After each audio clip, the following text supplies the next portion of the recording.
Science fiction movies have always taken inspiration from great stories written by imaginative authors. Some of those movies aren't even based on full novels, but short stories and novellas. Whether it's John W. Campbell's Who Goes There becoming John Carpenter's The Thing, Philip K. Dick's We Can Remember It For You Wholesale becoming Total Recall, or Arthur C. Clarke's The Sentinel becoming 2001: A Space Odyssey.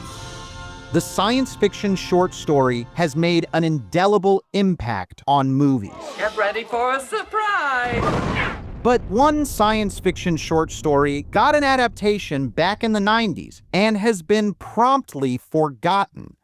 It's one of the more bold and brazen adaptations in sci-fi history. I'm Drew Deitch for Giant Freakin' Robot, and this is why we need to save the 1995 adaptation of Kurt Vonnegut's Harrison Bergeron.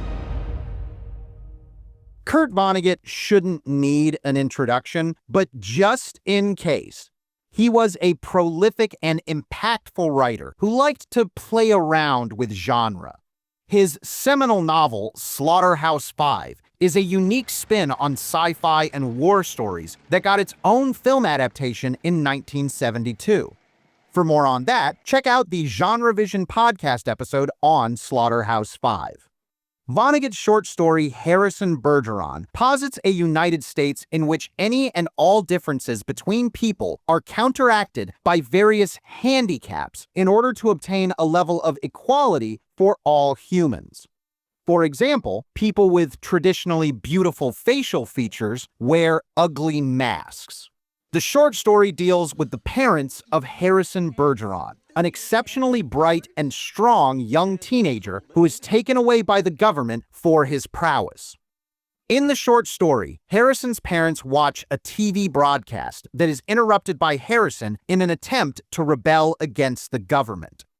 I won't reveal the rest of the story, as I think everyone should read it, but suffice to say, the story does not have the brightest belief in humanity. There's something about my teachings or about my writings, I think it discourages everybody from reproducing. When the time came to adapt the short story into a movie, the 1995 Showtime TV movie decided to take a lot of creative liberties.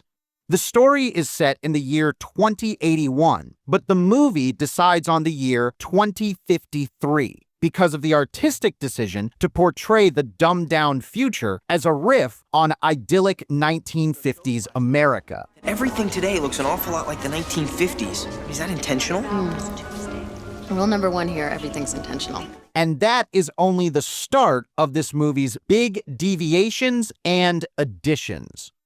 Harrison, played by Samwise Gamgee himself, Sean Astin, is still an abnormally bright kid. My parents did a great thing by getting me into acting at an early age, but what they really did to help me was teach me how to read.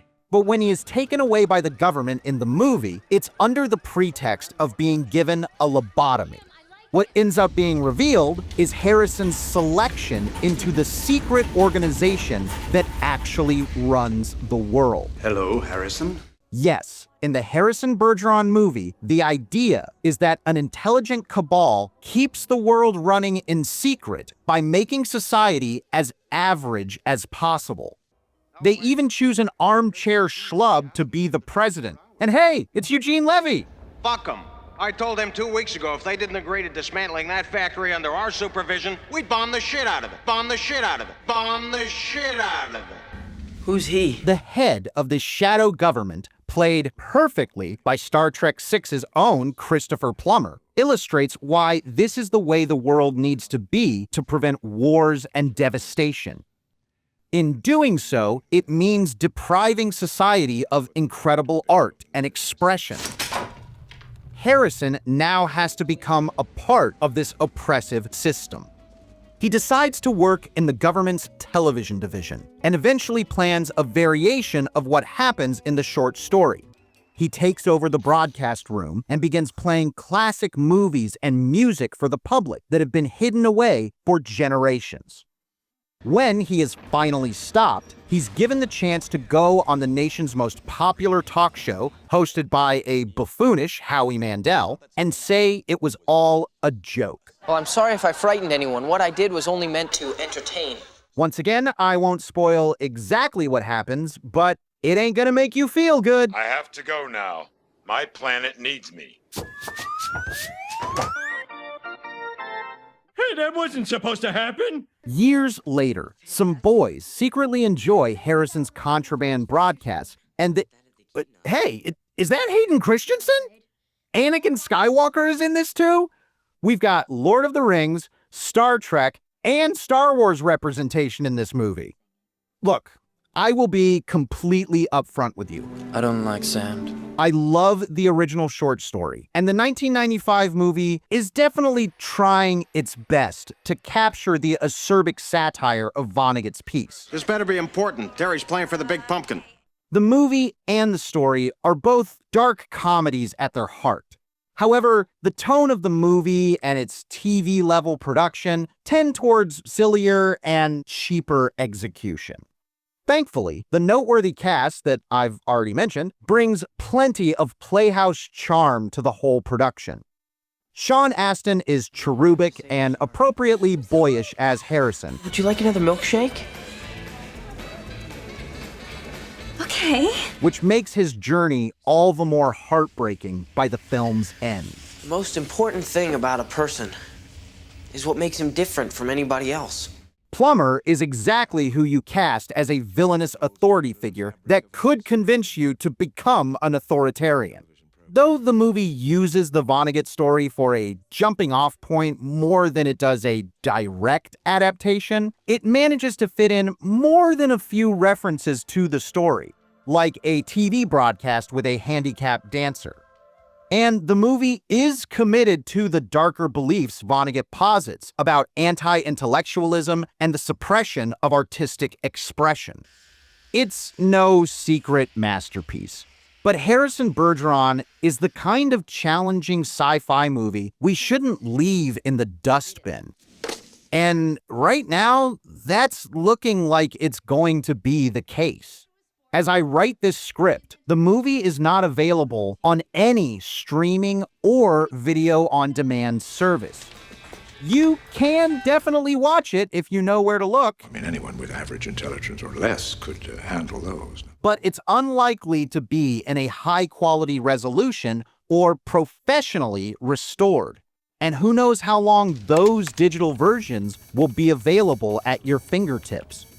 Harrison Bergeron is an example of why we need to care about preserving art. It's a part of the story. As more and more of our archival media becomes under the lock and key of monolithic corporations, we risk those corporations having sole authority over what deserves to be preserved. Just look at any number of fan-favorite Netflix shows and movies that the company has not made any physical releases for.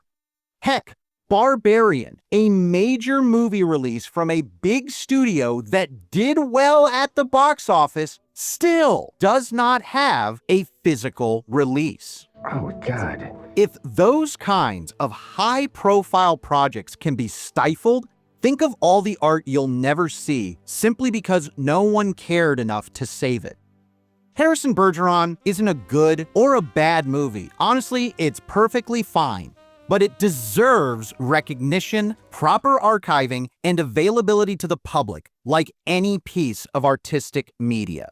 If you don't think that's the case, why don't you turn your brain-zapping headband back on and binge that show you'll forget in a week that will disappear off streaming by next year? Hey everybody, call to action time at the end. I have to encourage you to leave a comment, like the video, and subscribe to the channel. Otherwise, YouTube gets mad at us. Snarkiness aside, it's a lot of fun doing these videos, especially on topics like this. Hey, those movies were great. The Vonnegut short story means a lot to me, and I really care about obscure movies and media preservation. God, I love that movie. So sincerely, thank you for watching. Check out more of our videos and let us know what you'd like to see. Until next time, Take care of yourself and come back to see us here at Giant Freakin' Robot. What do you think, Jennifer? Well, there's certainly nothing fresh or original in the concept. I agree. There were a couple of pretty clever jokes here and there, but I'm sure broadcast standards can weed them out.